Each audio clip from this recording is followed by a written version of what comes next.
Hello guys, welcome back to our YouTube channel One to Step, and in today's tutorial video I'll be showing you guys how to mention your teammates on Slack.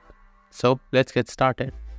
So this is a very simple process. Like I said, all you need to do is send someone a text. So I'll be texting over here, hello @ so once you add this @ sign, you can add any person that is available on Slack. So I'll be choosing my friend Jim. So here, once you type the option will pop up instantly. So I'll be choosing Jim. So you can repeat the steps how many times you like to mention your teammates. So this way you can mention someone on Slack.